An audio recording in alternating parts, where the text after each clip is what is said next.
नबी करीम अलैहिस्सलाम ने अपनी उम्मत को मायूसी से मना किया।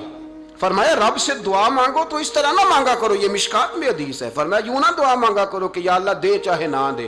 फरमाया रब से मांगो तो पूरे शौक से मांगो, अर्ज करो या अल्लाह दे, तू ही हमें अता फरमाएगा, मालिक अता फरमाओ। फरमाया शौक से मांगो, जज्बे से मांगो।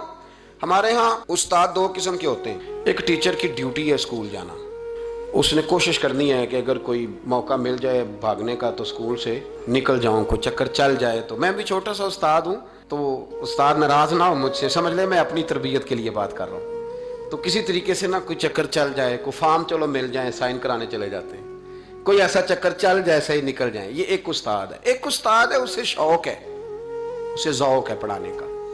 वो जब देखता है ना कि ये कुछ बच्चे कमज़ोर हैं तो वो कहता है तुमने सेकंड टाइम मेरे पास बैठना है, मुफ्त बगैर ट्यूशन के। मैंने देखे हैं ये लोग, मैंने देखे हैं। उस्ताद ओवर टाइम देता है, ठीक कह रहा हूं जी मैं, देते हैं जनाब, देते हैं। कुछ बच्चों को उस्ताद कहते हैं तो घर आ जाना। यानी एक उस्ताद होता है, एक पुरजोश उस्ताद होता है। इन दो लोगों में फर्क है। इकबाल कहा करते थे अगर कोई शुएब आए मुयस्सर तो शुबानी से कलीमी दो कदम। कहते थे दुआ करो कि हजरत मूसा कलीम को कोई हजरत शुएब अलैहिस्सलाम जैसा मिल जाए, कोई मिल जाए ना ऐसा, तो वो फिर ताजगी पैदा कर देता है। तो कुछ पुरजोश इमाम मालिक रहमतुल्लाह अलैह के एक शागिर्द कहते हैं कि मेरे उस्ताद जो थे वो बड़े पुरजोश थे इल्म पढ़ाने में, शौक होता है पढ़ाने का। ये कुछ लोग जुमा पढ़ाते हैं तो कुछ कहते हैं कि उन जुमा आ गया तो की करना है। हमारे शागिर्दों में बेसी हैं, रात को पूछते हैं। एक से मैंने आज सवेरे पूछा, मैंने कहा बेटे आज तू जुमा पढ़ाना है की तकरीर करने के उस्ताद जी डिसाइड नहीं किया।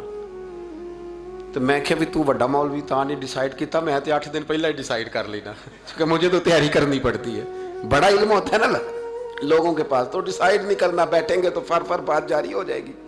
कहने लगा नहीं वो मैंने कहा खुदा के बंदे कहते हो लोग आखिर में आते हैं, तुम बताओ तुम तो तैयारी आखिर में शुरू करते हो, कुछ खुदा का खौफ करें भाई। एक उस्ताद होता है एक पुरजोश। इमाम मालिक के शागिर्द फरमाने लगे कि हमारे उस्ताद पढ़ाने में बड़े बाज़ौक़ थे, उनका जज्बा रहता था पढ़ाने का और किताब से वाबस्ता रहते थे। पढ़ना पढ़ाना मसाइल दरियाफ्त करना ये शोबा है ना जी हमारा। जिस तरह आप जिस शोबे से वाबस्ता हैं तो अगर आप उसको छोड़ देंगे ना, फिजिक्स का उस्ताद भी कहता है कि अगर रात को मैं खुद पढ़ूंगा नहीं तो सवेरे पढ़ा नहीं सकूंगा। तो अगर आप वाबस्ता नहीं ना रहते अपने शोबे के साथ, नई नई चीजें पैदा होती हैं, जिद्दत आती है, तो आपको जोश ही नहीं है उस शोबे का, तो फिर बात कैसे आगे बढ़ेगी।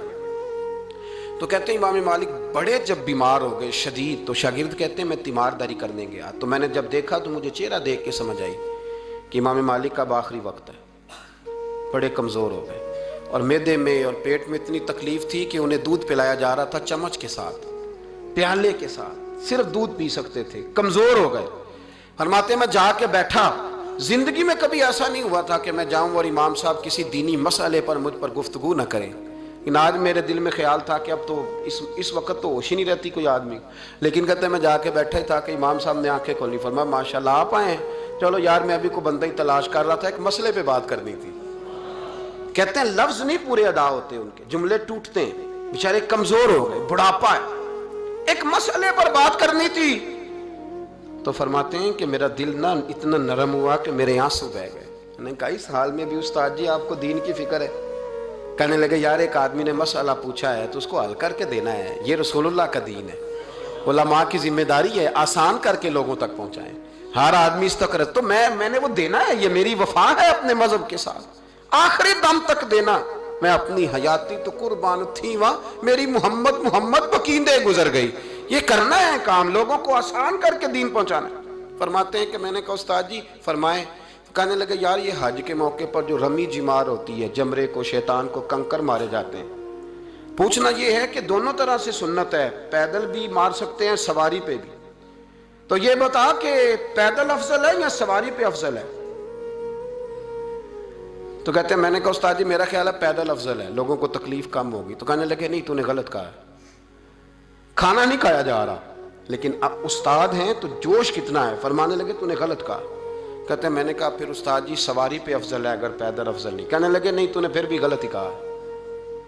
कहते हैं मैंने कहा हुजूर दोनों तरह गलत है तो सही कैसे है। फरमाने लगे बेटे अगर इस बुढ़ापे में भी मैं मसला बताने में तेजी नहीं करता, तहकीक करता हूं, तो तूने जवानी में तेजी करनी शुरू कर दी है। सोचे ही नहीं बात को, फटाफट बयान कर दी कि अगर ये नहीं तो ये।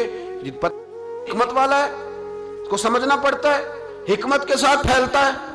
कहते मैंने कहा उस्ताद जी हुक्म करें, फिर आप बताएं कैसे अफजल है।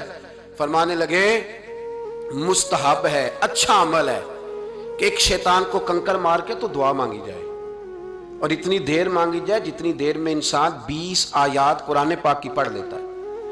और ये मुस्तहब अमल है, यानी करे तो सवाब है, ना करे तो गुनाह नहीं। मुस्तहब है कि दूसरे को कंकर मार के फिर दुआ मांगी जाए, तीसरे को कंकर मार के खड़े नहीं होना, दुआ मांगते मांगते चले जाए।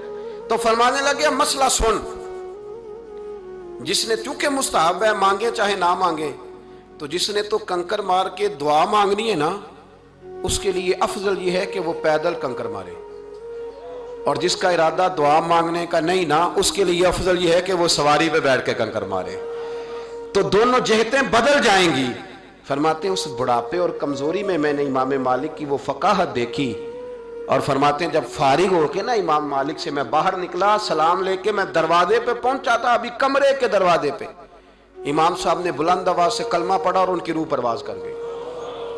बुलंद आवाज से कलमा पढ़ा, रूह परवाज कर गई। इतना दीन का जज्बा, शौक, इतना तबीयत के अंदर दर्द दीन के लिए कि आखिरी वक्त तक मसाइले दीन में गोता जनी।